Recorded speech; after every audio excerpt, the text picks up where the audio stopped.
please check out our sponsor, Lear Capital. That's Lear Capital, the precious metals leader. Buy gold, buy silver, do it today. Hey everybody, I'm Christopher Greene. You're tuning into AMTV, Alternative Media Television. It is, of course, Monday, April 27th, 2015. And in the news today, Apple Computer will be reporting after the bell. Some analysts expecting Apple to be the first trillion-dollar-plus company in the not-too-distant future in regards to its market capitalization. Apple currently twice the size of its largest secondary Dow component, that being tech giant Microsoft, twice as large as ExxonMobil. And it's as if not just analysts, but Americans in the world feel this company is invincible. The NASDAQ reaching a climax, a new all-time high, and a total lack of fear in the market. Again, this idea of invincibility. You know, this harkens me back to the 1980s. Another tech giant at the time, IBM, people also thought was invincible, was also twice the size in terms of market capitalization than its nearest competitor. Only at the time for a very smart individual, a man by the name of Steve Jobs, to kind of build another company and kind of really grab some of the information and technology from IBM and launch his own company that soon became known as the tech giant we all know today. You know, this whole idea of this mania, of this invincibility, of this, potential trillion-dollar company like Apple single-handedly is going to lead America out of the greatest of great depressions. Apple computers and the Apple Watch is single-handedly going to lead Europe out of the greatest of great depressions.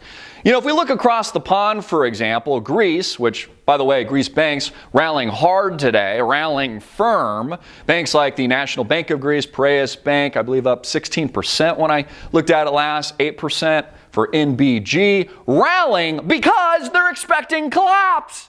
Rallying because they're expected not to pay back the debt from the previous two bailouts. And they're now openly, at least from the reports I've seen in the headlines, going to start confiscating and or forgiving debt from its lowest rung of society. We also saw this in a more direct form of stealing in Cyprus not too long ago. We saw this with the Swiss franc and the Switzerland bank, central bank, really decoupling from the shenanigans that made up the Federal Reserve policies and the whore bagging that has made up 0% interest rates and this quantitative easing in places like Europe. Notice that there's a complete lack of fear in the market today. Not only is the S&P 500 and Dow Jones Industrial Average tripled, we're reaching new all-time highs. The NASDAQ is exploding. It's as if we haven't learned from any of our history or past mistakes. It's like 2008 never happened. That black swan didn't even exist. It was just a pre-engineered financial collapse that stole money from you and me and then just pushed it to the super elite, who, by the way, have doubled their financial wealth since the collapse. Yes, interest rates are still at zero. Yes, the national debt has exploded, twice the size of its original size, courtesy of Barack Obama. Yeah, we're living in a world of an upside-down pyramid, which we can never pay back the debt or support these social programs, these things like Social Security, Medicare, etc. But everything's friggin' great. Because Apple single-handedly, according to these people on Wall Street, is going to lead us out of the greatest of great depressions. I mean, how many of these new tech devices do we really need? Honestly, if you give me a call right now, not only will my cell phone go off, my laptop will go off, my desktop will go off, and my iPad will go off. Do I really need a fifth device, an Apple Watch, to tell me, for example, that I'm getting an incoming call from grandma? Do I really need the implementation, more importantly, the implantation of the RFID chip? Do I really need to live in this dazed and confused tech world where I'm living in my own individually created paradigm courtesy of Google, and they're also feeding me ads so they can make billions of dollars annually?